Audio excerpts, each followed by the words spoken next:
Hello survivors and welcome to First Aid Spray, a Resident Evil podcast by fans for fans. This is episode 14 of the show, and in this edition we'll be taking a look at the latest Resident Evil crossover with Capcom's all-star card collecting and battling mobile hit Teppen. My name is Psyniac, you can just call me Psy, and joining me on the panel this week, believe in the heart of the cards, it's Fire Button Steve Valance. Hello. Royal Flush, it's Cereal Box 64, Jordan Sugru. Hello. And can you just DM me those three numbers on the back of your debit card? I'm just trying to see something. He's our special guest this week, a competitive Street Fighter player, a CCG connoisseur, and a lifelong Resident Evil fan. It's BrolyLegs. Welcome, BrolyLegs. Hey, what's going on, everybody? This episode of the podcast is being recorded live in the First Aid Spray Discord server, which you can join now to hear unedited podcasts and contribute to the conversation in the text chat, as well as talk to us and other Resident Evil fans about the series. It's also a good place to put yourself forward for the file reading, so you can appear in the show and to ask questions for our Bitesize Discussion segment. You can find a link to the server in the description of the podcast or on all of our social media accounts. So before we get into the show proper, I want to do a proper introduction for our guest. BrolyLegs, why don't you introduce yourself? Some of our fans are possibly aware of you, and some of them might not know who you are. So give the fans a little lowdown on you. Yeah, I'm a big eSports fighting game player from Texas, United States. I've been competing for about 15, 16 years, dating back to Smash Brothers. Just a big time gamer. All around. I've been playing a lot of different games, not just fighting games, just games in general. And Resident Evil's been one of my most favorite series of all time, playing since original. And also, I forgot to tell everyone, I am disabled, so I do play with my face. But yeah, check me out, look me up on YouTube and stuff like that, and get to know me play some games with my face. Not many people can say that, I guess. That's why I say some of our viewers, listeners, whatever you want to call it, might be aware of you, is because you were featured in ESPN not too long ago because of the fact that you are, I'm going to guess, the only competitive fighting player who uses his face on the controller, which is pretty cool. But like you say, that's a real good mix of genres.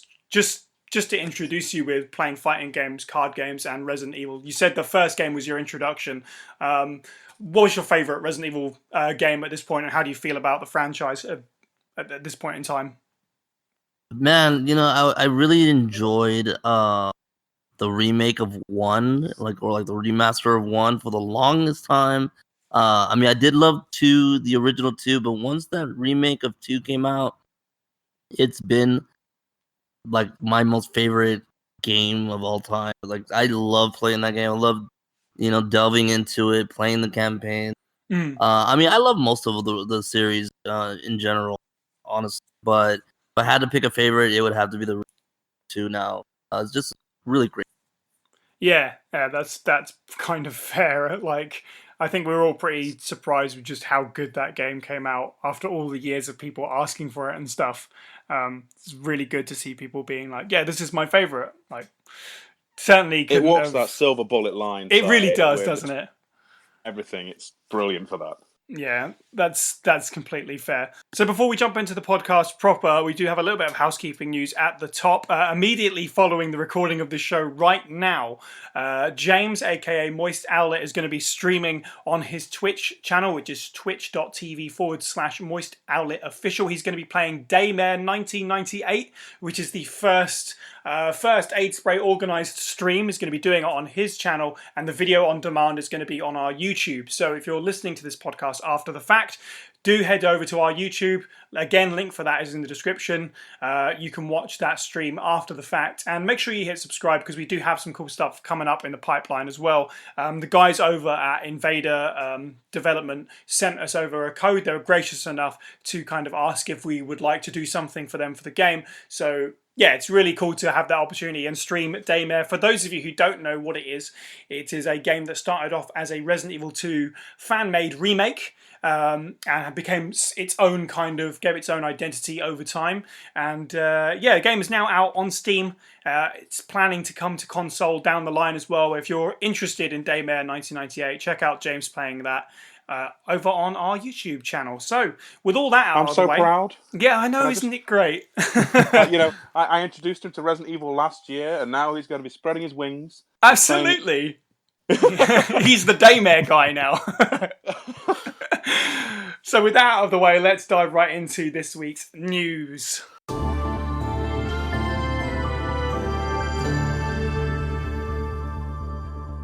So, our first piece of news is that Capcom confirms an offline mode in Project Resistance is going to be available, as well as multiple masterminds. So How do you feel about this? I'll just read some of the most important quotes from the article here in question. They said, the version that we showed at TGS 2019 was an online game mode, but we're fully aware that there are many Resident Evil fans that expect the story in the game. In an effort to satisfy our fans, we will have an offline mode that is focused on the narrative component. And also at TGS 2019, you only experienced Daniel as Mastermind, but there are many variations of the Mastermind. The same goes for the survivors, and there are more survivors with unique skills and looks that we are planning to add into the game. Obviously, we talked a fair bit about that second point in our previous podcast about the potential there for other villains and stuff, and which tyrants and things they would have associated with them. It's cool to have that 100% confirmed now, so wild speculation begin. How do we feel about this this single player mode? What can we expect from that? What do you think, Steve? Honestly, I feel like they're probably going to still keep it in the Operation Raccoon City kind of level of things, where it's not really canon. But hopefully, I mean, I would be like down for like Umbrella Chronicles style retreads of like you play RE1 and you play as, Chris, Jill, Barry, Rebecca versus Wesker or something like that. It's ground we've already covered, so you're not going to upset people if they say, "Oh, it's just a retelling." Yeah. Otherwise, people. Well, I don't know if you know this about Resi fans, but they can get a bit upset when canon's muddled around with. That's fair. I do. I mean, I have lots of different thoughts on this. I think you're probably right. There will be some kind of way that they just like stick all these events together, some kind of explanation for why you see all these events, whether it's like a training of these soldiers or whatever it is, like they did with Umbrella Corps. It'll probably be very thin, but it's something that it's there. Hopefully it's not Umbrella Corps like levels of bad, but it's something. Jordan, you weren't on our previous episode, so you haven't had a chance to talk too much about this yet. What do you think of Project Resistance so far? Well, from what I've seen so far, it met my expectations that it was going to go for something that, I mean, it's more multiplayer focused and online focused, and it does seem to have those vibes of things like Dead by Daylight and stuff like that, the 4 versus 1, or even if people remember the multiplayer mode in Zombie U all those years ago, where you could have the gamepad player versus 4 other players yes, that's playing right, on screen. Yeah. With regards to a single player offering, again, I kind of keep expectations sort of metered because I think they'll do enough to make it functional as like an offline mode. But as far as kind of story, they're talking about story. I feel that's probably a bit lofty for what this project is, which is ultimately just about a new gameplay type. With a Resident Evil aesthetic. So slideshow cutscenes, maybe something like that, just to kind of lead you into a mission and lead you out of a mission, and a bit of canon thrown in. But I don't think it needs that much, to be quite honest. It's not that type of game. So, I mean, as a fan, I wouldn't care that much about there being a whole load of story in it. That's for main entries. Yeah. And in some cases spin-off entries. But for this, I know what it is as a product, and I'm fine with it kind of being a bit sort of light on those details. That's fair enough. I think, and this is like a bigger conversation for another day, but I'm starting to think of these newer titles as a separate timeline. I really am. Remake 2, Remake 3, if it happens, and this game are probably in their own kind of separate universe from the original games. And I feel like Project Resistance isn't really going to add much to the kind of ongoing narrative. It feels like it's going to be very separate. It's really not going to contribute too much to the overall ongoing themes and stuff I would expect. Broly, you seem to be pretty excited about Project Resistance, if I'm not wrong. How do you feel about this news? Yeah, I treat this as a kind of like a copy and paste of Left 4 Dead. the Left 4 Dead series. Just you have your team of 4 players, and you're battling against another player that's controlling the bad guys or the zombies or the infected. And I'm really excited for this just because we haven't had any kind of like Left 4 Dead kind of style game in a while. I remember it just was such a great fun game to hop on with friends and play. Just to be able to survive, and I think that's what this game's gonna be all about. Story wise, I feel like it doesn't really have to do much with story elements. I think they're gonna just have these survivors be placed in these different settings. You definitely can use the Raccoon City the police department. You can use the mansion. You can use maybe the castle from Resident Evil 4. You can definitely use the streets of Raccoon City, things like that. Just like in Left 4 Dead, where you were placed in a hospital, pool, in a circus, for crying out loud. You definitely have all these stories now. I mean, I'm interested in how they will show the story, but I'm not really my expectations are like kind of like everyone else's. They're just a little low on that. I'm just more amped up for the multiplayer, and I think it's gonna be something really fun just to have these kind of characters and this style of Resident Evil with these gadgets and these survivability is the main theme. So I'm pretty looking forward to the game, how it goes. Yeah, I mean, like Steve mentioned, like there is something to said about negativity in the Resident Evil fandom, if you like.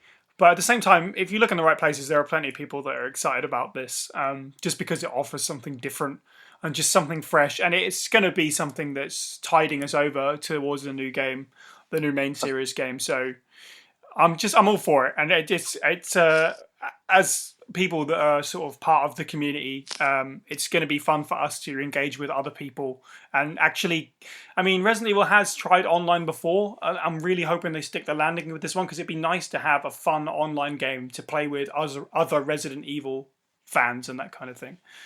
The quality. Go ahead. I was going to say, sorry, I was going to say, I think last time I said this, but just to reiterate, I mean, they stuck the landing on RE7, they stuck landing on RE2 Remake. Admittedly, it's a different team, but I think they've earned a little bit of try and experiment, have some fun with it. That's fair. That's the way I see it anyway. Absolutely. And so the game is having a closed beta as of the time of you hearing this. Most likely it's over by this point or just at the close, but we will be reporting back on that, obviously, in our next episode. So we'll get to see kind of firsthand how it feels, or at least I will, because I'm in the beta. So everyone out there listening, please do feel free to hit me up, and we'll see if we can arrange something that weekend, because more than anything, I'd like to play with other people I can connect with rather than just randoms. Just to see how it would really feel in that cooperative environment. So consider that a PSA. Hit me up this weekend and see if we can organise something. Si just wants to hit you with his best maniacal laugh. Hit him while he's playing with the mastermind. I've been working on it, I promise. For our next bit of news, Resident Evil 2 2019 has been nominated for Best Audio at the Golden Joysticks, and Capcom have been nominated for Best Studio. I think this one's self-explanatory, but what do you guys think? Yeah, there's not too much to say on this one. I mean, it's hard to argue with Resident Evil 2 getting Best Audio, or at least being nominated for Best Audio. You just got to think of like the Tyrant music and the stomping of his boots, and that's been one of those things in terms of audio in gaming in 2019. That's up there as something that kind of sums up the year, I feel like. With regards to the sound, I mean, yeah, like there's not much to say apart from that. I think it's deserved. It's got some fantastic sounds. Both in the soundtrack and just the atmosphere, because it was going to be really tough to kind of nail that atmosphere when they were taking away the majority of the sort of the music that plays during Resident Evil 2 and focusing more on the environment. So I think they were successful in that in a really good way. Yeah, absolutely. And similarly, being nominated for Best Studio this year, kind of hard to argue with that. Resident Evil 2, absolutely, like we said earlier, lived up to a lot of expectation. Devil May Cry 5 was a huge success. They got Monster Hunter as well. Like, it's been a really, really good year for Capcom. How do you feel about both of these nominations, Broly? Oh yeah, I definitely agree that it's well deserved. The sound, like everyone's been saying, the atmosphere is what really set the tone for that. I can go back and just think about all the little moments that I had, having zombies come from around the corner, the screams that they had, the stomping of Tyrant, all that just really made the game so much more memorable for me. And of course, all the games that have come out this year with Devil May Cry 5 and Monster Hunter Iceborne, Capcom has been really doing well. I know over the years they kind of been stumbling, but they really hit their mark here, and really excited to see them back. And all those awards and nominations are well deserved. Absolutely. And for our last story, then, this one's kind of a lot more sad, just to brace yourselves. Olivia Jackson, stunt woman on Resident Evil The Final Chapter, is suing the film's producers after a life-changing injury. Now, I don't know what everyone's feelings are towards the Resident Evil films. And I know we kind of sort of didn't completely hate the first two, but this is just like... I feel like she is absolutely in the right to do this. Yes. So it's a shame because obviously we all really enjoyed doing that recent episode where we talked about those two films. It came out, it was a great success.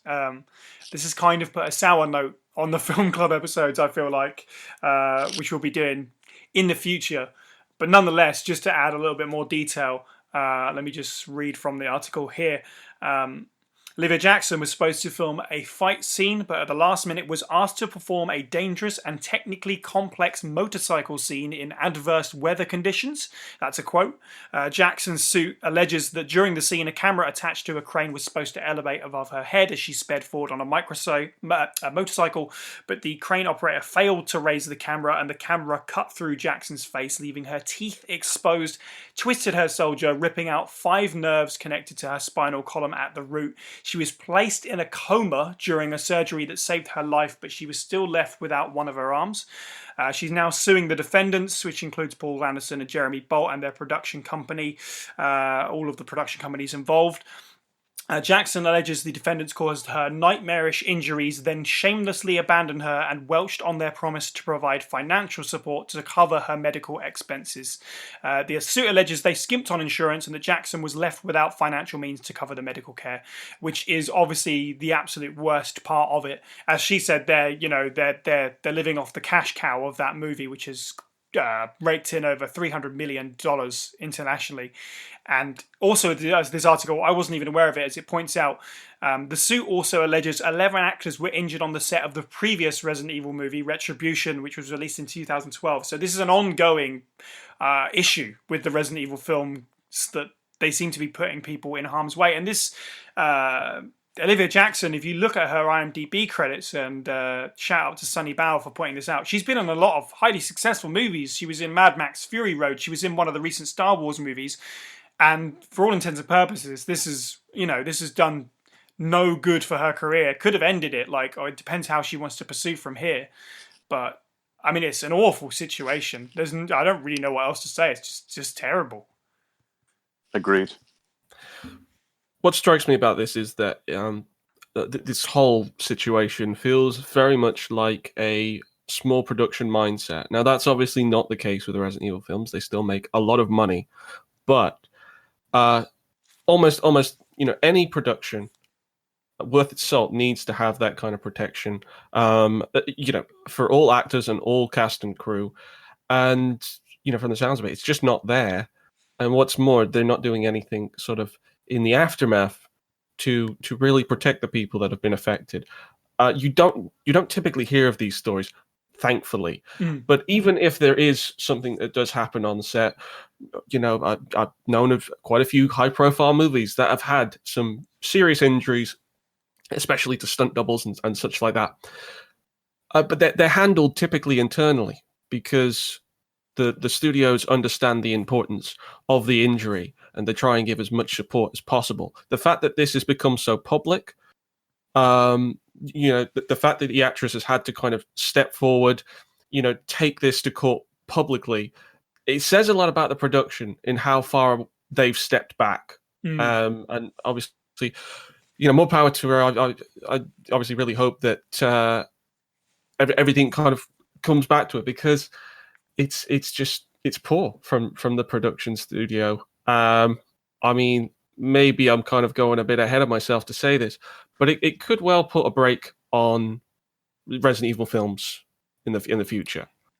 I mean, I understand where you're coming from. Definitely. I mean, it's gonna if the news story gets more traction, it could definitely sully the name in terms of film, and they might want to put some brakes on that new project, which obviously is completely unaffiliated, but because it's brand recognition, isn't it? So yeah. But you're right. She deserves, what she's looking for, what she was promised, even in fact, which hasn't been delivered. Si, if you can get ready with a censor button, I think we can sum it up with what they are doing is really, really. I'll let it slide. I think that's a fair note to end it on. Let's make this a little bit lighter, and let's talk about the main topic of this episode. And now, reading the file Watchman's Diary from Resident Evil 2 1998, Mitchell A. Pruitt, who you can find at mitchellpruittvo.blogspot.com. August 11th. I finally had the chance to see blue skies for the first time in ages, but it did little to lift my spirits. I was reprimanded by the chief for neglecting my duties while I was up in the clock tower. There's only one thing I still don't understand. The chief seemed to be more concerned about the fact that I was up in the tower, rather than that I was neglecting my duties. Why was access to the tower prohibited in the first place, anyway? September 5th. I recently talked to the old man who works in the scrapyard out back. His name is Thomas. He's a quiet man and really seems to enjoy chess. He even went so far as to design a special key and lock engraved with chess pieces on them for one of the doors in the disposal yard. We made plans to play chess tomorrow night. I can't help but wonder how good he is. One thing that's been bothering me about him is the way that he's always scratching himself. Does he have some sort of skin disease, or is he just rude? September 9th. Thomas was a much better player than I had imagined. I used to think of myself as a fairly decent player, but he did a pretty good job of humbling me. But the other thing I imagined that could match his skills in chess is his appetite. All the guy did was talk about food throughout the entire game. He sounded fairly healthy, but he didn't look quite right. I wonder if he's okay. September 12th. I was supposed to play another game of chess with Thomas, but we had to cancel it because he hasn't been feeling too well.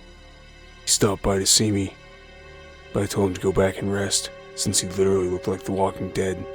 He insisted that he was just fine, but I could tell he was really having problems. Come to think of it, I haven't been feeling too good myself lately. So, our feature of this week's podcast is Capcom's all-star card game Teppen. Before we talk about what exactly Teppen is, I was going to go around the room and I'm going to ask everyone what their experience with card gaming in general is. Speaking for myself, in terms of video games, I got heavily addicted to Hearthstone a couple of years ago. Not quite sure where that came from. Not particularly caught up with Blizzard's games in general. It's not really my thing in general, but something about Hearthstone just grabbed me, and I just played it ridiculously, just like every waking moment for a couple of months, and then just dropped off. So Teppen for me is kind of a re-entry to the card collecting genre. Jordan, where do you start with card games? Where do you end with card games? What's your history? Well, I mean, to put it straight out there, Teppen really is kind of my first experience, with the card collecting game series. I haven't played really any video games of that type of variety. Obviously, I know about them, and I've especially seen the kind of popularity spurged over the last 5 or so years that they've really kind of jumped out. But for me, like, the closest I got was sort of collecting trading cards for the Pokemon series. Mm-hmm. On and off over the years, which I'm back into now. But I've never actually sort of played the games. I always found them maybe a little bit above my mindset as far as it comes to gaming. But yeah, that's my experience. Kind of limited. That's fair enough. Like, Pokemon is about as complex as I go with actual card games, and even then I'm not that good at it. This is coming from someone who worked in a comic book shop where their main draw was Magic the Gathering, and I would always look at it like, that's awesome, I want to get into it, but also knowing that my bank account would, not survive. Steve, what's your experience with card games? I think mine's even worse or lesser. I've played the Resident Evil deck building game, but that's not collectible card games. That's a deck building game. And the only other game that sort of counts as a mini game, it's in Final Fantasy VIII Triple Triad. And you try me on that, I will beat the living daylights out of you. But bring it on. That's what I say. I love that game. I mean, Teppen's my first real foray into it, and to be honest with you, I'm having a fun time with it. Struggling with the, shall we say, the gameplay aspects. I'm sure we'll get into a bit later, but I'm having a fun time nevertheless. That's good. So yeah, pretty much a Luddite in comparison to you folks. So that's fine. Broly can outdo us all. You've got like a list basically of CCGs. Yeah, I right? have to make up for everyone over here. Yeah, I've been playing card games for a long time. I remember playing Pokemon tournaments when it first came out. Mm-hmm. And then I got into Magic the Gathering right after that for a long time. And then when Hearthstone started coming out and all these mobile games and on the computer card games started being apparent in the mainstream, I started getting into it. Really liked Hearthstone. Fell in love with it. Played it for a couple of years. Dabbled with Shadowverse for a bit. And then now I just into Teppen, and it's one of my favorite games right now. I'm totally addicted to it. It's just so fun, and it just brings out that competitive side of me that I like playing, and I know all the characters, and first ran into it with Chun-Li, and then I just started going on and on. So yeah, I have so much experience with card games. Love collecting Pokemon cards, but at the same time I love competing as well, and this kind of gives me both the collecting side and the competition side. So I really like it. Yeah, Teppen's really cool. That's great. Awesome. So I will explain for the listeners at home that maybe haven't tried out Teppen exactly what it is. So you should. It's free. Exactly. Sorry, That's the most important part, actually. If you don't know what Teppen is, by all means, pause this podcast, go and get it for free on iOS or Android. Give it a go, see what you think, and come back. But for those of you who are curious but not so sure, let me run you through some of the basics of it. So Teppen was produced for Capcom by Gung Ho Online Entertainment. If you know of them, it will most likely be because of their involvement with the Ragnarok series. They also made Puzzle and Dragons, which was a hugely successful mobile game for a little while. As we said, it's free to play, iPhone and Android, and it kind of came out of nowhere this summer. I wasn't really aware of it until it came out. Perhaps I was missing out on the PR and stuff, but I feel like it was just suddenly Twitter was talking about it and it was here. It stars many classic Capcom characters that we touched on already. They're as playable heroes. So Street Fighter characters, Devil May Cry characters, Darkstalker characters, Monster Hunter characters, and in terms of Biohazard, the game features Wesker and Jill Valentine, who was released as a free update in August, and then she was followed by the game's first major update with its second set of cards, which is entitled Day of Nightmares. Still to come in November, Nero from Devil May Cry will join the fray. That'll be free as well, I expect, and a new card set, presumably based on the franchise, will come with him. From the website, Teppen is a card game that combines real-time and turn-based systems. Unlike other turn-based games where you simply take turns playing cards until someone wins, Teppen allows players to use their discretion to switch into a real-time mode over the course of the game's 5-minute battle time. The most thrilling aspect of battles in Teppen is figuring out how to outwit your opponent and time your moves better than they can. So to explain a little more of what exactly that means, over time you and your opponent will gain MP, which can be spent on playing cards from your hand. That's unit cards which land on the battlefield and attack the opposing side automatically over time, or an action card. The number of cards you play and the cost of them earns you art points, which is AP, which then allows you to use one of 3 of your character's specific hero arts. And the goal of the game, like many card games, is to break through your opponent's defenses and do enough damage to their hero in order to win. So That's the bare bones of Teppen. Obviously, there's a lot more to it in terms of specific rules, and maybe that'll come up, maybe it won't. So let's go around the room. How do we feel about the basics of Teppen and how it plays? Obviously, the most important aspect there that makes it stand out is the fact that it's way more active than other turn-based card games. Broly, why don't you start us off as you're more of the expert? How do you feel about the way that Teppen plays? What sets it apart? Well, yeah, just the speed of the game is much faster than most other games. It does kind of have a little similarity to Shadowverse in the way where you kind of like waiting for your mana to fill up, and once you have the right amount of mana on your card reaches that amount, you can play it. You do have 3 slots to play your unit cards, which are basically, I want to play Chris Redfield, or I want to play Ryu, creatures in a sense. You do have 3 slots per battle for your side of the battlefield, and it's just really fast. You get to read. There's not much flavor text reading. There's not much having to decide what card is that. The base set is really small still because it's new, and yeah, it's just it's really great. Not too complicated to play. Again, it's free, so it's definitely something you can just jump on right now, and they give you a bunch of packs, things like that. And just leveling and competing is not not hard at all. Yeah. I got to jump into it really quick, and it was fun from the get go, and it gets more and more fun once you start collecting more and more cards. I think that's fair. Like the first couple of games that I had, I felt a little bit confused by the fact that it is so different from other games that I've played that would be similar. But once you figure out exactly the bare bones basics of it, it does get fun really quick because everything's very punchy. The games are short. You have to be you're not. There is a fair bit of waiting now and then, and that's an aspect of it, and we'll get to that.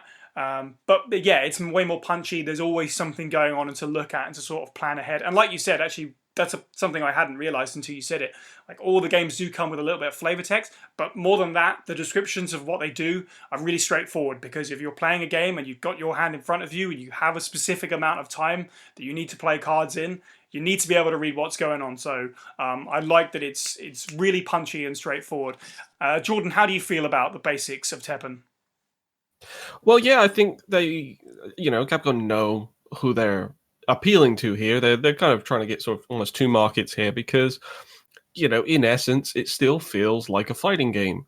And if you're coming from that side of the sphere, then you're immediately going to get some kind of idea of how the mechanics work.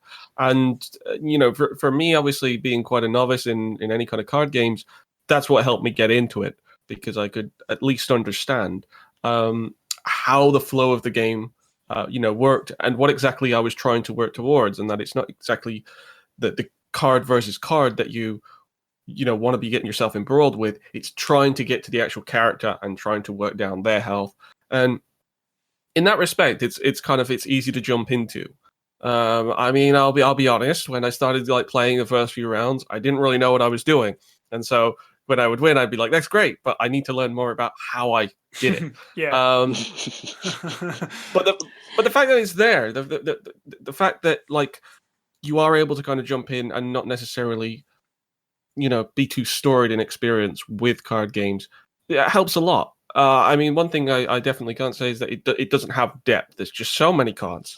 You could spend a very long time kind of building up different decks. And that's kind of an interesting pull, because if you start with the game not knowing too much about it, but you start getting a couple victories and you start sort of learning the ropes, there's a lot to kind of sink yourself into after that point. So no, I think it's very interesting, because I've not really kind of looked at many card games, and to be honest, it's looked very kind of indecipherable to me because there's so much going on. But I would say, especially because it's on smartphones, it's a lot easier to kind of get into and figure out the basics at least. And I think, like you say, there is a lot to it in the sense of just figuring out what kind of playstyle you want to go with, because this hasn't been mentioned, but each of the characters are kind of separated by a certain, I'm not sure what the word is, what the official terminology is, like a type. Like there's green characters, red characters, purple characters, black characters, and all of these types have different playstyles. And even with them, characters have slight variations on this playstyle. So, you know, like whether you want to be more attack or if you want to sacrifice your own hit points and stuff to do damage and stuff, it opens up there. It's not just, hey, pick a bunch of cool cards and make a good deck. You actually have to be a bit more specific about what color cards you have and build up from there. Steve, how do you feel about Teppen in general? Well, like being the noob of the crew, I was kind of more of a muddling through and just appreciating the sheer speed of the whole affair and the aggression to it. In particular, you know, Ryu being probably he's the starter character, and the fact that you can just funnel card after card, and then all right, Shinku Hadouken, blast, and just you know the level of just going through your decks at speed. I mean, not all the characters play that way, admittedly, but I appreciate the pace and the aggression. You know, I'm not that well learned on the game in terms of like, you know, its deeper strategies and stuff. Like for the most part, I was using the base packs. You know, as you said, for each character has their own starting loadout. Most part I've been playing with them, and I've been having a really fun time with it. Gameplay wise, I mean, I do like the fact that, for example, I mean, we're probably going to go into this a bit more later, but like everyone's distinct. Jill's like little buffs and things with her explores and loading bullets onto things, but I feel almost unqualified, really. You know, yeah. That's fair enough. I've had fun. I mean, that's the most important thing, really. And we all, like the three of us that don't have as much experience, have all said pretty much the same thing. It's like, it's confusing for a moment, but you pick it up because the games are short, so you can get through. If you're not enjoying a match, like, or you'll go down quickly, or you'll win quickly, you can move on to the next thing and apply. Well, seeing those glowing lines, I was like, oh, I've got to move, but my MP's low, but I've got to move. Well, exactly, right. So that's part of it. Like there is an element of waiting, but like sometimes it's a tense kind of waiting to see if the plan in your head unfolds correctly, or if your opponent is just building up a bunch of MP to unleash this powerful unit, or a whole sweep of game-changing moves. So building MP, it's best not to have zero as little as possible in case of an emergency, but it also kind of tests your resolve in that way and your patience, because if you aren't placing cards, your opponent might get ahead of you, that kind of thing. So there's a tenseness to it, especially when you're playing against other people rather than AI. And like you said, the game does have like a sort of story mode and a bunch of offline battles, which I've mostly done. But it can ramp up when you're doing player versus player, and you know there's someone else there who's just watching the screen like you are, and they've got a plan, you've got a plan. That's the pure essence of card gaming, I think. It's definitely something that you really have to pay attention to. Like you mentioned before with MP, you know, just so everyone knows and all the listeners out there know, each color, you said, there's red, green, black, and purple. Red is for damage, or like attack. A lot of it has to deal with, like, they're like themed. So red is like, there's a lot of cards that do damage. There's a lot of cards that power up attack. Green is like recovery. Green is like building your health, building the health of your creatures, and it also does a lot of MP charge. Basically, there's, you know, good cards that creatures that have abilities that will increase the charge of MP. Just to give you like a hint, for every MP charge, it takes about 3 seconds. So and you have 10 MP total if you use one color. If you use 2 colors, you're only allowed 5 MP.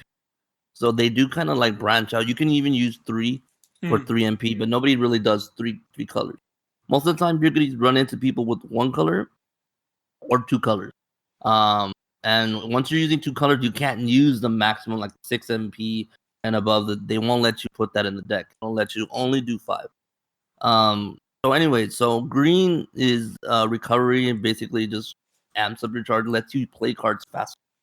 has like a lot of shield abilities As you as say, well. So they're very there's a defensive. lot of buff in green, which is because it's and Right. maybe it's just my playstyle, but I feel like it's the characters that I struggle against the most, because you get like a Mega Man who's just giving all of his units crazy amounts of defense and shields as Right. well, and that's when I know it's all gone horribly wrong. Maybe there's Yeah. balancing that needs to be done, or most likely it's just me.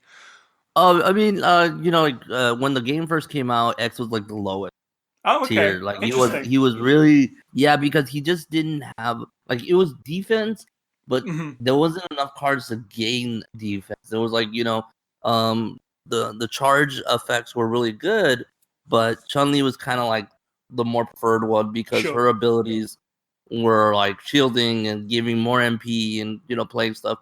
The new set, the Day of Nightmares, gave X a lot more abilities than, well, not like X, but cards. They gave out more cards that amplified defense, Mhm. and I really played to his special, which is one of his best specials is whenever you gain a defense like meter health, your attack goes up. So now that they implemented more cards for defense, you'll see so many more creatures of his ramp up and have the crazy attack. So the best one, honestly, to me would be black. Well, just to finish off the colors, purple is more like Saboteur. They do a lot of abilities called halt, which is like slow down time, stops your opponent creatures from attacking for like 5 seconds, 10 seconds, 15. These are like the Dante Morgan Mhm. heroes. They do a lot of crazy abilities like take your opponent's creature out of the game, or uh they have a lot of life stealing. Basically, like Morgan does a lot of life stealing, she gains life while dealing damage, things like that. And then you got black, which is Wesker and Gigante. And basically what they're doing is a lot of sacrifice, like you mentioned before. You sacrifice creatures, you sacrifice life, play creatures, and then you kind of game them back. They play a lot with the graveyard. Yeah. As I'll kind of hint toward later on in this, Wesker's probably the more I don't want to say broken out of all the heroes, but he's the most consistent when it comes to Wesker's really, really strong because of his ability to bring back creatures like zombies. Mhm. Perfectly goes with Resident Evil and stuff. So but yeah, look, the main thing is understanding the MP charge and MP.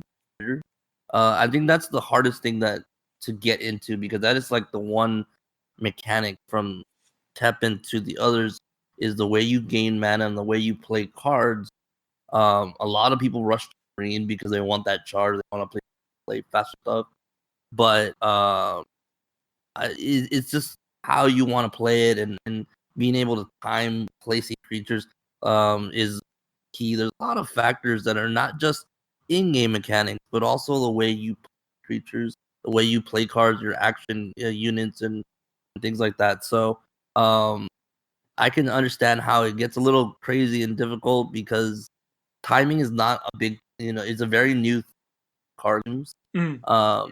Before it's like, oh, this is my turn, so I'll wait and I'll play my turn, and when Yeah. my turn is over, then I'll pass my, right. But this one is kind of like a free for all. It's kind of like play your card when you have time, or and your opponent's gonna be playing their cards whenever they have time. So it's kind of like there is no actual turn. It's more like you're both waiting for your meter to. Yeah. So that's a part that really caught my eye, and that's what I think what's the most addictive part, is being able to use your meter against your opponent and strategizing around, what makes it really.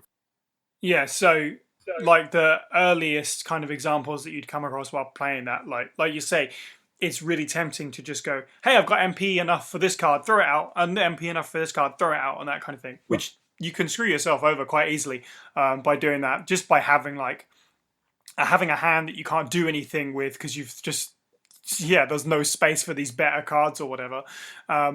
But the one thing that you come across where you kind of changes this mindset is what's called the active response. So if your opponent plays a spell card, you get an opportunity to play one of your own as long as you have the MP. The game gives you, I think it's 2 extra MP when an active response happens. But obviously, that isn't going to really cut it for some of the higher level spells and the more effective spell cards and whatever action cards, I guess is the actual term. And so in that way, it kind of almost feels like the Yu-Gi-Oh TV show, because you're trying to outdo your opponent's trap cards and that kind of stuff. Like they're like, oh, I'm going to buff this enemy, so it's your chance to throw another card, and they'll activate in sort of reverse order. So the most recent card played, and then back down to the beginning. So, for example, your opponent could buff an enemy, but if you've got an action card waiting there to destroy that buffed enemy just outright immediately, so you need to hang on to that MP rather than just wasting it. So that's an absolute perfect example of just getting your head around the timing thing for one thing. Yeah, if I could say this, that mechanic right there is borrowed from Magic. The Gathering. It's called what they do is when they play spells, it's called being on the stack.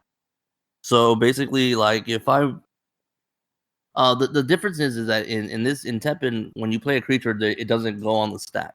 It's not something that you can respond to.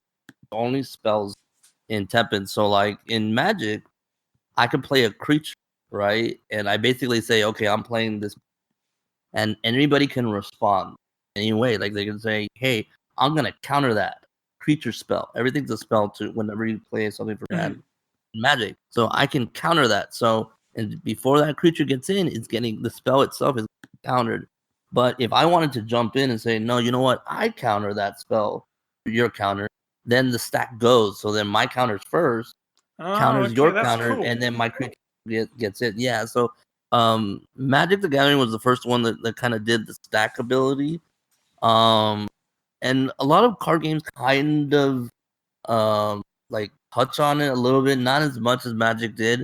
But Teppen is the game the card game that does show that off a little bit more.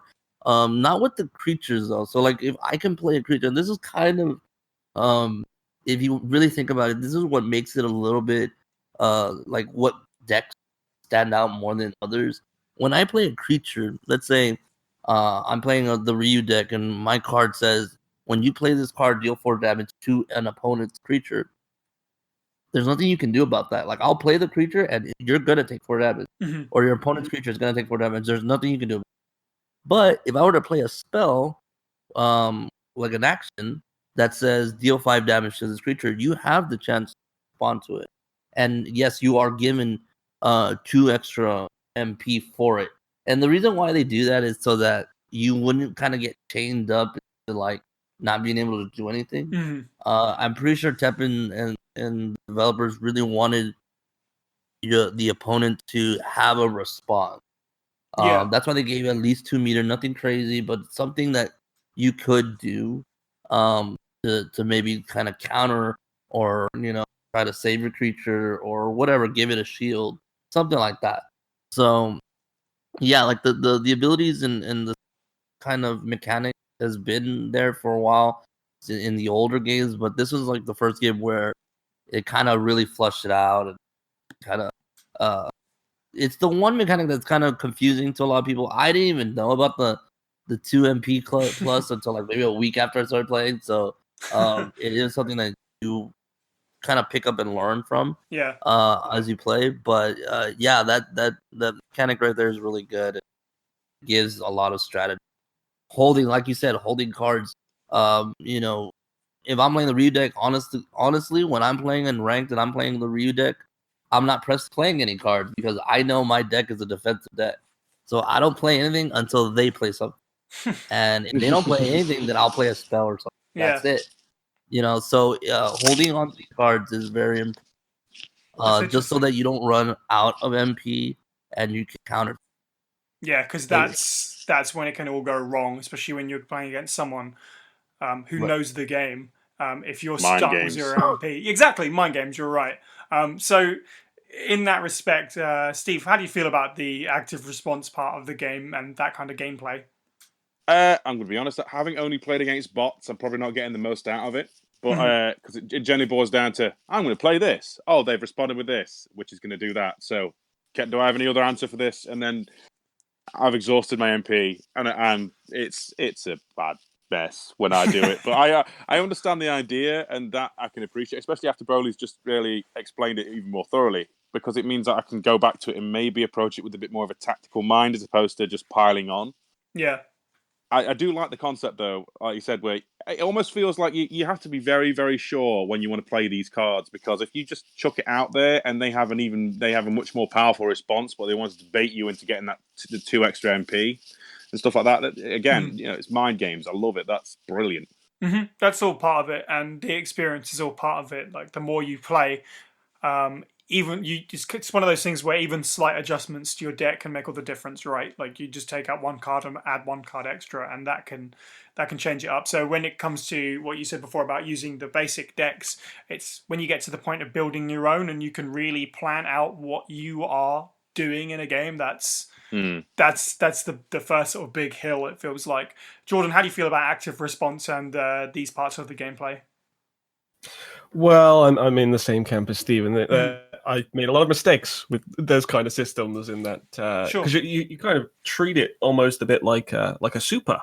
So when you activate it, you think, all right, here's the big hit. But obviously there is a response from your opponent, and it's not always the right thing to kind of activate as soon as you get it, because you really, as we talked about, it's to do with the actual sort of playing off each other's sort of meters and the timings of everything. And so you kind of learn that over time. I mean, one thing I will say is that because of the fast nature of the rounds, if you do make a mistake, if you do pick the wrong deck, if you are quite rusty on the rules, it's quite easy to just get straight back into it after a loss. Yeah.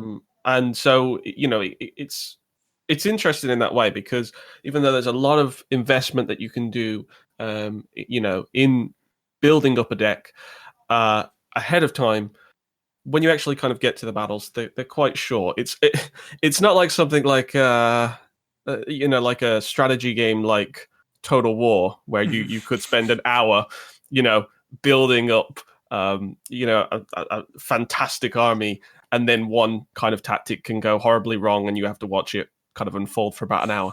it's kind of it's one round. I mean, I think each round kind of it feels like it takes maybe about like 1 to 3 minutes, roughly. Yeah, I'd say that's fair.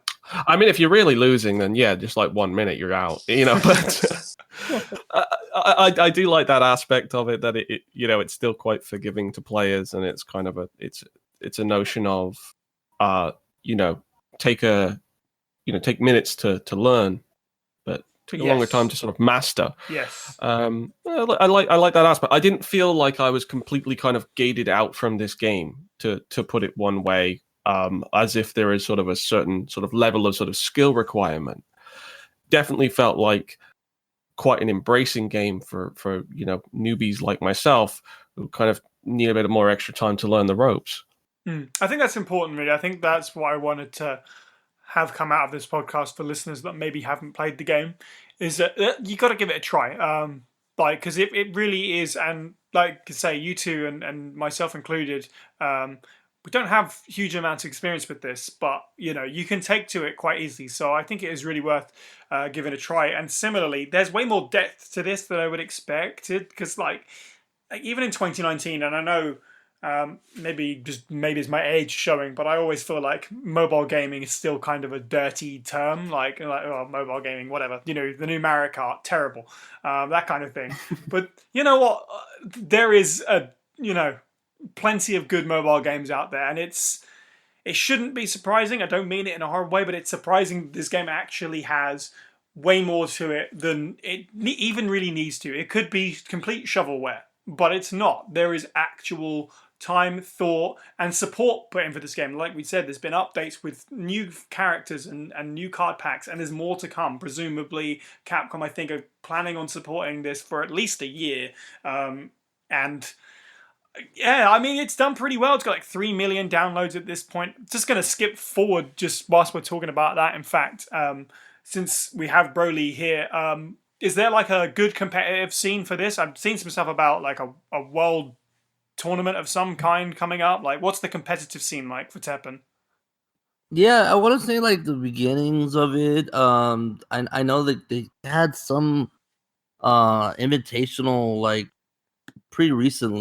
Mhm. I forgot who won, but the competitive side of it has really just been kind of like friendly one-on-one people just inviting each other, friends inviting each other, Yeah. showing off the rank. I mean, they do have a ranking system. You have letters F or E through A, and then pass Mhm. through A, you get the champ. It gives you rewards and stuff like that. But yes, you did mention about a big tournament uh coming up soon. I actually need to enter that tournament soon. But yeah, they've been hinting at making this more competitive. That's cool. They used the first few months to like really understand like what like how balanced the game is. Mhm. And just to go back to your point about how much thought process gone into this game. I agree. I mean, like most games will come out as something really broken, Mhm. and people are taking advantage of it. But for this game, like, yeah, if I was playing it like in a real competitive side, like understanding of it, yeah, Wesker's kind of like on a tier on his own, and then the other characters are right behind him. Mhm. But I do feel like more or less the game is balanced. Like, there are counters to those decks and run into them, and I've been able to play like 3 or 4 different types of decks because of all the cards I've got to collect. And I think the game competitively is really good. The game's getting balance here and there. They've just added Day of Nightmares. Mhm. They're adding more when Nero comes out. So I think they are listening to the people and the criticism, and they're balancing it really well. Um, and I think more and more tournaments will start popping up Mhm. relatively soon, starting with this huge. I think it was a $50,000 tournament. Damn. So I think it's heading in the right direction, and I'm pretty excited for it. That's pretty cool. So yeah, basically, it's because it's early days, but it's good that it's getting out there. It'll be interesting to see, maybe touch back on it in a year's time and see where it is. And now, reading the file Elephant Keeper's Diary from Resident Evil Outbreak File 2, Carson K. When I was cleaning up the junk around here, I came across an old BGM tape. I played it to see what it was, and it was the old zoo parade theme. According to Old Man Joseph, there used to be a big elaborate parade in which they outfitted elephants and Christmas lights up until about 15 years ago. He says Oscar was the star of that parade for years. I let Lloyd have a listen, and he's convinced that it'll be worth money someday. He said I should dub it while I still have the chance. I think he's nuts, but it might be a good idea to copy it for posterity. Oscar sure has been acting strange lately. He's not sick or anything, but he just won't calm down. He got so excited at feeding time today that he broke a part of his cage. Nothing like that has ever happened before. Maybe I'd better have the vet take a look at him. Lloyd's been put on emblem duty this week, so he'll have to stick around longer than usual. He won't stop bitching about it, but he's got it easy, really.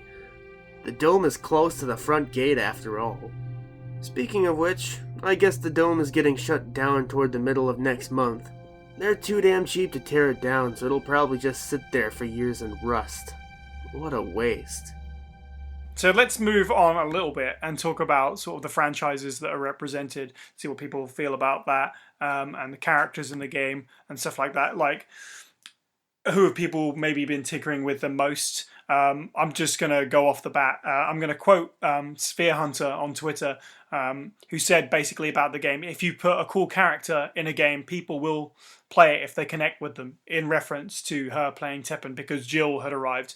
And I think that's fairly accurate for me. Like, I've played as Jill the most. Maybe that's because I am such a big Resident Evil fan, and I'm sure for other people it's same with them. With like, they're huge DMC fans, so they booted it up because they were curious about Dante in it or something like that. Other than that, yeah, I've used Mega Man and Chun-Li now and then because they're the characters I'm most familiar with. Morrigan here and there, even though it's not someone that I'm particularly au fait with, but I was interested in how her deck worked. I want to take a wild guess, Broly, and say one of the reasons, like you said, that you got into it was because of Chun-Li, because you're a Chun-Li player. Oh, definitely. Yeah. Yeah, it's such a huge Chun-Li event, so yeah, I had to play. Steve, any particular characters that grabbed you? Yeah, it's Jill. It's pretty much Jill for me. There's something very. I just like the way it works. Plus, it's her base deck's filled with like Mikhail and loads of Resi 3 references, and I do like the idea of the whole reloading stuff and things. I'm not sure if that translates over to the other characters, but it's pretty cool. And I like I'm guessing it's some kind of like getting it all overseas thing, but the artwork itself having like non-gun guns, and stuff like that. It just looks kind of groovy. Definitely gives it its own style, that's for sure. Yeah, like I say, I'm not the most deep. Ryu's fun as well. There's something about just like getting that tactical Shinku Hadouken and wrecking things. But I said I'm much more casual than. Yeah, that's fair enough. Yeah. In terms of Jill, like they've thematically done her well. I think Brody mentioned before about explore being like an aspect of the game that they've really pushed with her character. Like a bunch of her arts use the explore command, which will give you extra items and stuff like that. And it's just, even the word is just like, that's so perfectly Jill, and the Day of Nightmares pack is really heavily looks at the Raccoon City incident, like Resident Evil 3 and Operation Raccoon City as well. And Explorer is such a great word for that and her journey and that kind of thing. So it's really fitting. And even more than that, just great to hear Patricia Jolie back as her voice actor. I noticed that. It's RE5 and Umbrella Chronicles Jill, isn't it? Yeah, which is really cool, unexpected. They could have just... It's a mobile game. They could have got anyone at all, but...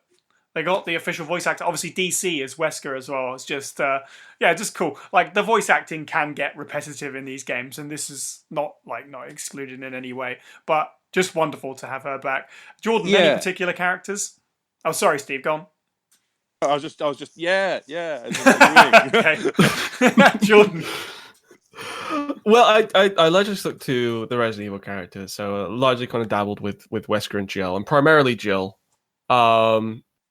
I do like the aspect of the kind of explore, because I was wondering exactly how that worked, because I was looking at it and I was like, oh, is that like something specific to Jill, based on the different characters and that.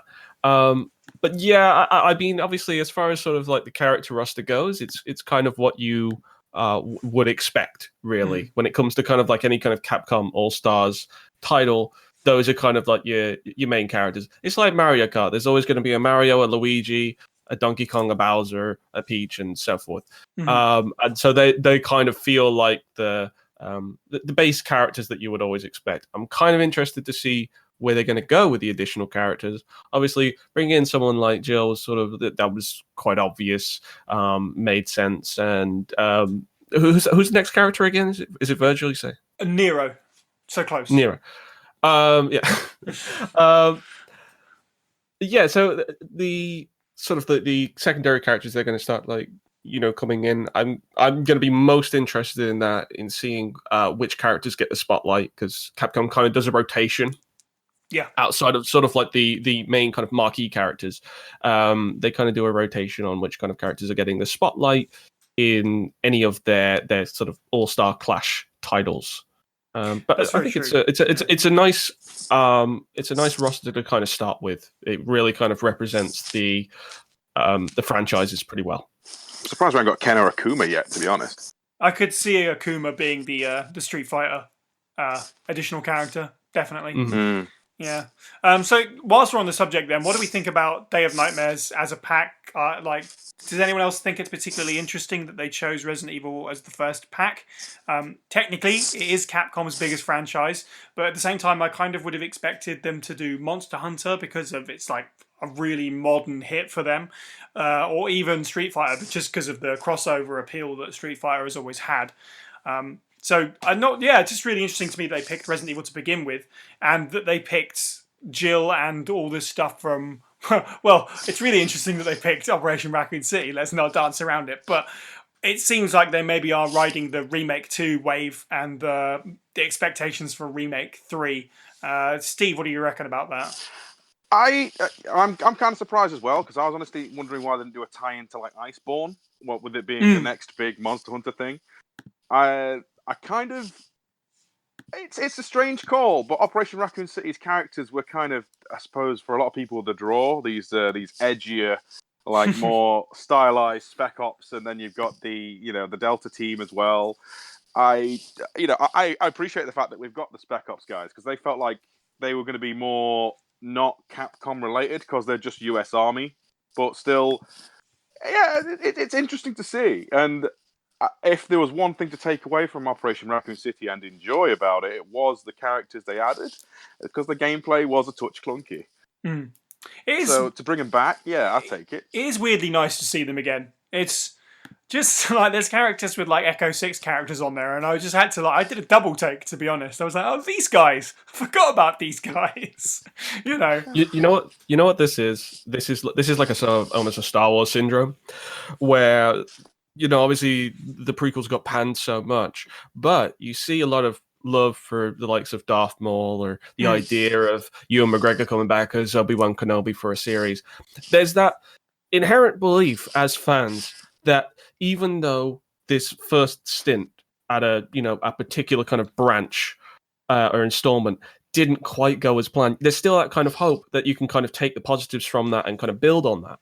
And especially in entertainment these days, there's a lot more sort of second chances given to certain franchises. It doesn't have to always kind of just go up in smoke. And so I suppose that's the kind of reverence you get where it concerns Operation Raccoon City, which was not a stellar game, but people can still take the positives away from the things that they like, the things that initially drew them in, even if the end product wasn't fantastic. And so the fact that they're still kind of getting that representation in the lore, it's encouraging, because there's still that love for them, at least. I think better than leaving them on the wayside forever and ever and you never seeing them again. Yes, there is that. There's definitely that, but also at the same time, it's kind of it's also kind of like, they're over here in this card game. Don't worry, they're nowhere near the actual series, but look, they still exist. I kind of get that feeling with regards to Castlevania. Whenever Circle of the Moon gets that kind of recognition, because it's not meant to be part of the canon, but it's just nice when it does get that recognition.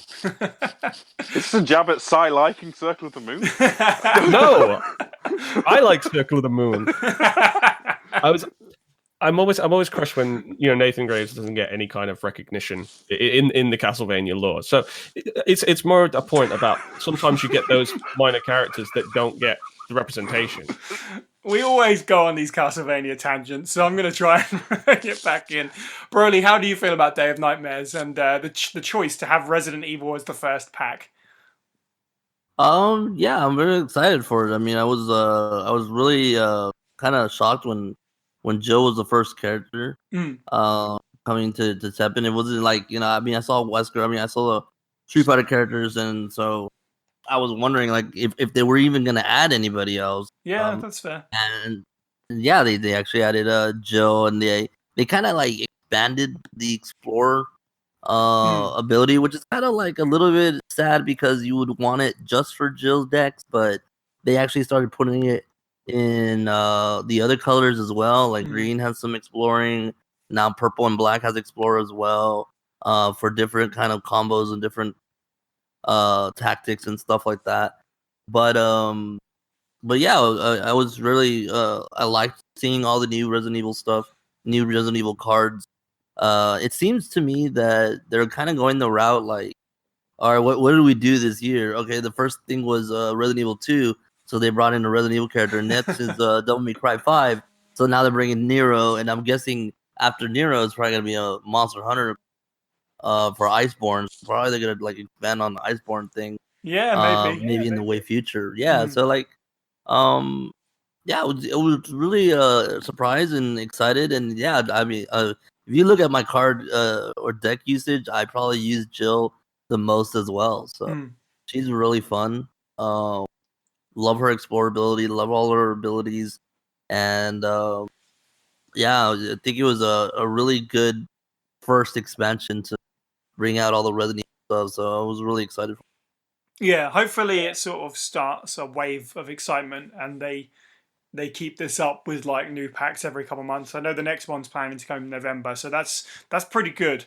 So if we're going to see a new character and a new pack every few months, that's really going to help keep interest in the game up.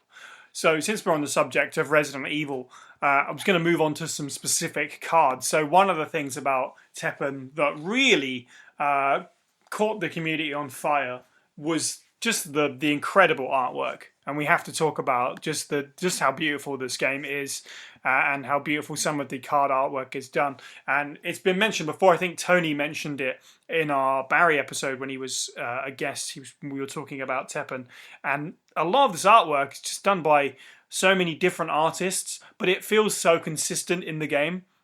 And some of the artwork, it's not even just like, hey, here's a character. Some of it's like really specific callbacks and stuff that's really cool to see finally represented, like visually. Each card's got like a credit for who draws it as well, Yes, don't they? it does, yeah. Which is really nice. That's always cool. I haven't kept track. Maybe my favorite cards are all by the same artist. Who knows? That'd be a fun thing to go and have a look at, maybe. So has anybody got any particular favorite card arts that they want to mention? Jordan, why don't we start with you? Yeah, as far as like specific cards, no, but I was very impressed by just the sheer breadth of original artwork. That's the most important thing. It's all original artwork, isn't it? So yeah. I was really surprised by that because, not to kind of, do any sort of disservice to the game by reusing assets, but Capcom have obviously released so much material, especially crossover material, that you wouldn't have sort of been that surprised if they had reused some artwork and some music. From what I understand, that all the music is original as well. I mean, there's certainly not arrangements that I've heard before. True, yeah. I think that's the main point. That it's just very impressive, very consistent art style. Of course, they might obviously deviate from that art style as time goes on, and they bring in different artists, and they maybe just kind of go with sort of waves of different aesthetics and stuff like that. But to start with, there's just some fantastic artwork there. It's only a shame that I'm playing on an iPhone SE, so like my screen's quite small. So a lot of the artwork I go and appreciate sort of online and go and actually look at in sort of full resolution. Yes, I would definitely recommend that as well to people. I think it was Adam made a fair point. It was like, it's a shame that there isn't a desktop version of this game, for a few reasons. It'd just be nicer to play sometimes rather than just on a phone. But yeah, you get a better look at the fantastic artwork. Broly, what are some of your favorite cards to look at? The card that I like the most is the Jill Legendary one from the new set. Really captured her well, like kind of like running away, I guess, from Tyrant. Tyrant's another one that I really like the most because it's cool because it has two like images. Like he's a card that when he dies, the other Tyrant comes out, like Unleashed one, the Super Tyrant comes out. So that one's really good. Obviously Chun-Li, the rare Chun-Li card that comes out, you can collect leveling up is a really good card. I agree with what everyone says about the artwork is really good. You can actually go and see them. Like if you don't want to just see them on your phone, you can definitely go to the website. It has all the cards there viewable to see. So there's a lot of cards out there that's really nice. But yeah, I think Chun-Li was my favorite. That's fair enough. Steve, any favorite cards? I have a bias, but it's mostly the ones that I can recognize as redraws or similar to draws of like older promo artwork. Oh, interesting. Like, for example, I think it's one of Ada, the Ada cards and Rebecca cards. They're like I recognize these from CG promo shots, but they've been redrawn and they look awesome. If I had to be honest, though, I think my shining favorite of them all is it's technically not a card, so I'm cheating, but I like Jill's ending shot from her little ending story because it's literally like a redraw of the RE3 opening. Yes, and it just looks so on point. It's cool as all hell. That, and anytime I see a Resident Evil character with a sci-fi Tron gun, I kind of giggle. I'll run down some, actually. So these would be my recommendations for Resident Evil fans that would be curious to see some of this amazing artwork. So some of my favourites are Inheriting Ambition, which is Wesker murking Spencer, recreating the RE5 scene as well. One that is just great because we've never seen it represented, even though it's been part of the canon for however long, is Ruthless Retrieval, which is the card with Wesker taking a sample from Steve's body after Code Veronica, which is really cool. You've got a couple that are it's just nice to see these characters shown, just like we were saying about Echo 6 and Wolfpack and stuff like that. You get Enrico cards. You've got Forrest with the massive grenade launcher in his hands. Yeah. There's Commando, I think it's called Command Team, which is all of Star's Alpha Team, including Joseph. Even if he's only kind of slightly in the back, you get to see Star's Alpha Team all together. I love that. Ada's cards are all purple cards, which is just funny to me because, like Broly pointed out, they're all... Saboteur is the great word for the purple decks. So it's really fitting for Ada, all of her cards to be purple. Even like there's really interesting stuff to me, like Just Desserts, which is the card that Steve tweeted out, which is the OG Resident Evil 2 Irons. I love that image. It's a great image. It's a great image for one thing. But it's also really interesting to me that they use that design and the Sherry design from the classic Resident Evil 2 rather than the remake stuff here, is there? Yeah, there's not a single remake thing yet. Not at all. They've not even represented it. There's stuff that goes way back. Like there's a Wesker card of him in his Stars uniform reviving himself after the first game. That's really cool, and that's a old school throwback, that design. So yeah. But nothing from the remakes, which is interesting. But I kind of like it that way as well. Like, they're really paying homage to the whole series. Like, there's even a card of Marcus's dead body and the leeches crawling over him, going in his mouth from RE0. Like, just what a absolute grab bag of great stuff. Definitely. I agree wholeheartedly. I kind of feel like if, Pie in the Sky stuff, I get the feeling Remake 2 will probably be a later expansion and they'll make a big deal about it. Yeah, maybe, yeah. If they want to unveil, say, Leon as a character, they'll use Remake Leon and he'll bring all his remake cards. Could do, definitely. It's just a theory. A Steve theory. Thanks for listening. I mean, yeah, if they ever get to the point, and I don't see why they ever would, if they got to the point where they were running out of franchises to represent in different ways, or just like a refresh of all the characters that are already in there, but with new designs. Yeah, just go to Remake 2. They've all got their own brand new redesigns for it, so why ever not? I guess. So I mean, they do have Tyrant is from the remake in as one of the cards. Oh, is it? Yeah, I'll put it in. Go for it. But yeah, it's definitely the new one with the trench coat. I suppose that's debatable. Like, it really just comes down to if he has the hat on and he doesn't. So the hat.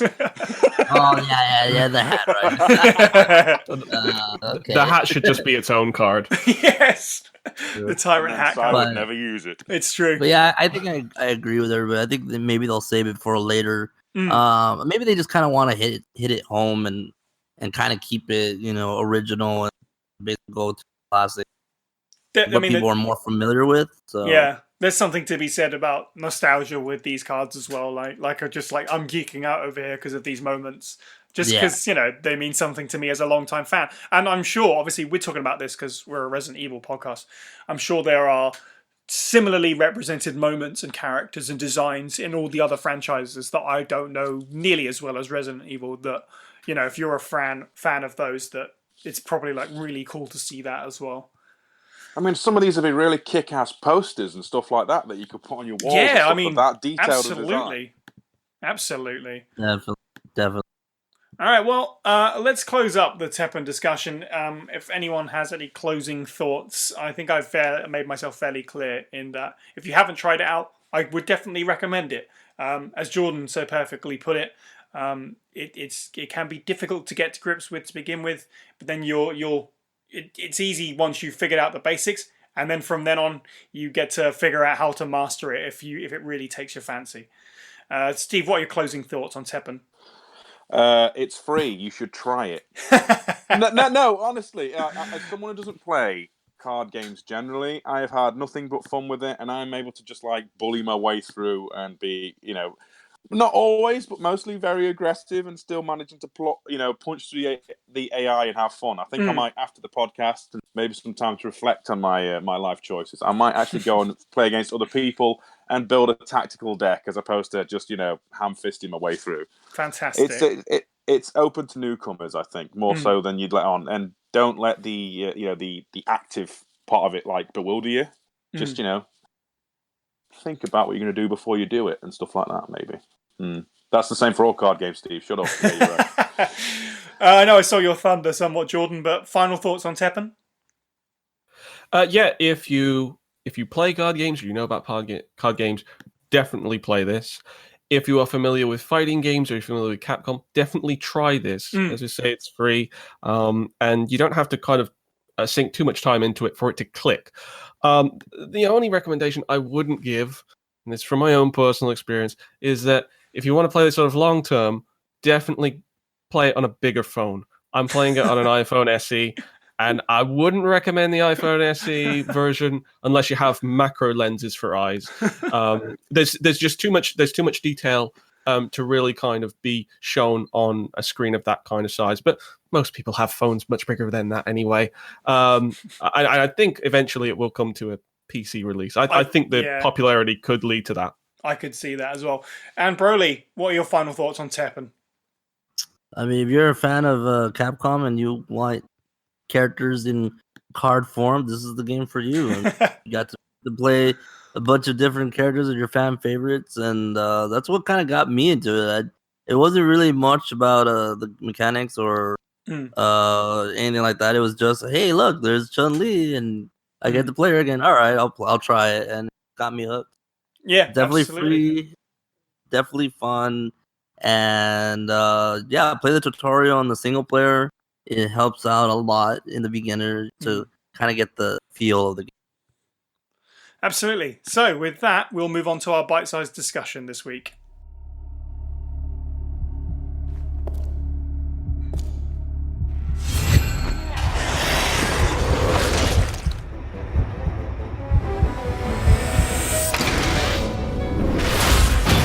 That corrupt organization must be stopped. Genesis, activate! I can't let it end here. Time for my secret weapon. You'll feel it in the morning.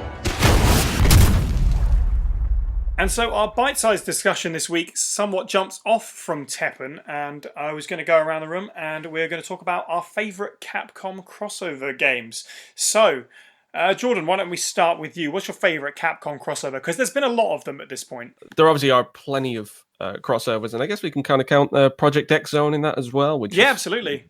So many different studios. For me personally, I've always had a soft spot for Tatsunoko versus Capcom.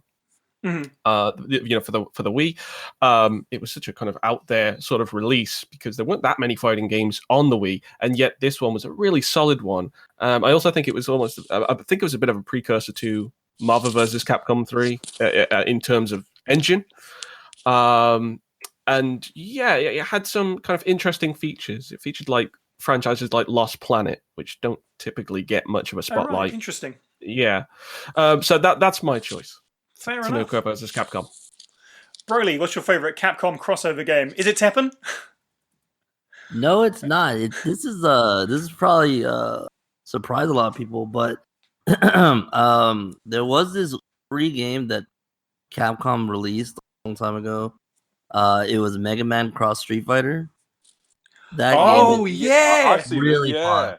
I forgot about that. Really, really fun. Yeah, I know they kind of made like an updated version of it. Not like recent. It was like right after that added like Akuma, I think, and Vice. But that game was so much fun. The stages were so good. The music at 8-bit level was just so great. Definitely need to find out where to get that game again, but it was so fun. I think it's one of my favorite crossover. And Steve, what's yours? I'm torn, but teenager college day Steve is going to turn around in a drunken stupor and say, I have wasted so many nights with my friends on Capcom vs SNK 2. It's unreal. I mean, I love the SNK King of Fighters stuff as well, and Art of Fighting, Fatal Fury, that. So putting that in the same room as Street Fighter, yeah, I have more than enough memories to count. Capcom vs SNK 2 is probably my favorite crossover. I mean, I like a lot of them, like the X-Men ones, Marvel ones, but that one's the one that shines out for me. I really hope we get a third one ever. Maybe, please, Capcom, please. Well, who knows? Because actually one of mine relates to that, but I did want to give a special shout out to Project Cross Zone that Jordan mentioned. It's not something I've actually ever played. It's always just been something that I've been curious about, so I can't really pick it. But as someone that grew up with Sega, and it's a crossover between Capcom, Sega, and Bandai, I believe, I was always kind of curious about what exactly that was and what exactly that game was like. But my number one pick is such a cheat answer. It's Super Smash Bros. Ultimate. It's the first two. Of course, someone had to, right? I mean, I like Tekken 7, but I mean, it has to be said that Nintendo handle other people's characters with such respect, and Mega Man appearing in Smash Brothers was such a moment for me, and it is just like, it's ridiculous to say, but it is like playing a Mega Man game and a fighting game all at once. And then following on from that, obviously Ryu and now Ken in Ultimate as well. Honestly, it's one of those things where I could very easily see another Capcom character getting in, even though it's the first franchise, and I think it's the only franchise to have 3 characters represented. I really could see a 4th. I'd be pulling for Dante, personally. Even as someone who is very unfamiliar with Devil May Cry, he just feels like he fits. But yeah, they've just done such a good job representing the Street Fighter and the Mega Man stuff, and all the music and the stage. It's just great to see those characters really involve themselves with all of that crossover that Smash Brothers has as well. And like Steve mentioned as well, SNK, there's a character coming to Smash as well. So who knows, maybe you'll get your Capcom SNK 3 spawning off from the popularity. It's not unheard of for Smash to like reignite franchises, so... Yeah, with more characters coming to Smash Bros., actually one of my bets was that Jill Valentine will make it into the game. I think Jill Valentine does represent, to me, sort of like the most popular character in Resident Evil. Even if, like, you know, missed out certain games, like Resident Evil 2, just has that popularity and that. Not even RE4 Jacket Leon, though. I mean, you know. I think that's the official answer. It would be Leon, I think, technically speaking. I remember the days of fake IMDb listings where somehow Leon Kennedy's voice actor was supposedly in Brawl. No, I personally, my money would be on Jill.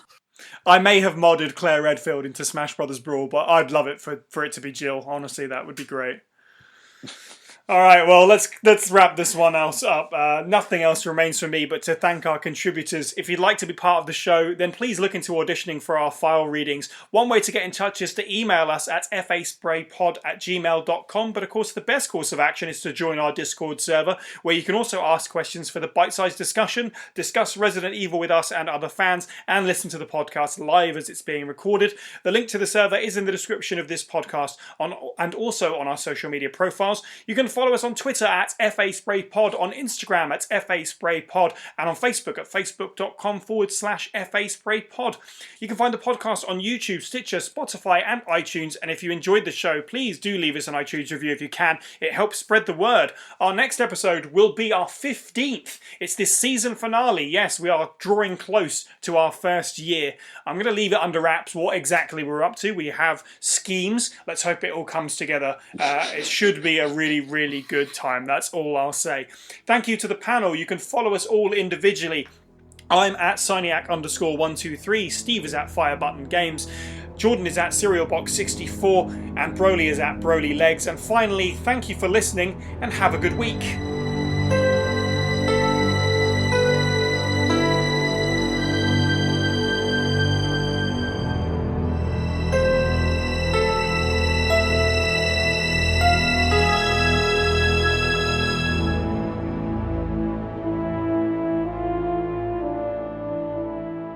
So before we get into the news, one last bit of sort of housekeeping. Hello? Oh, what's going on? Did somebody drop? So good. Okay, maybe just me fine. then. That's fine. Okay, so before we get into the Oh. main part of this... Oh, hang on. Bye, Steve. Yeah. Great. Steve! Come back to Hello. us! Right, there Hello. we go. Oh, That's such a horror movie trope where like you Oh, think yeah. somebody's about to go down and then they're like, I'm fine, and then next scene they go just down. gone instantly. I'm sorry, I have no idea where we got to. It just went poof. That's fine.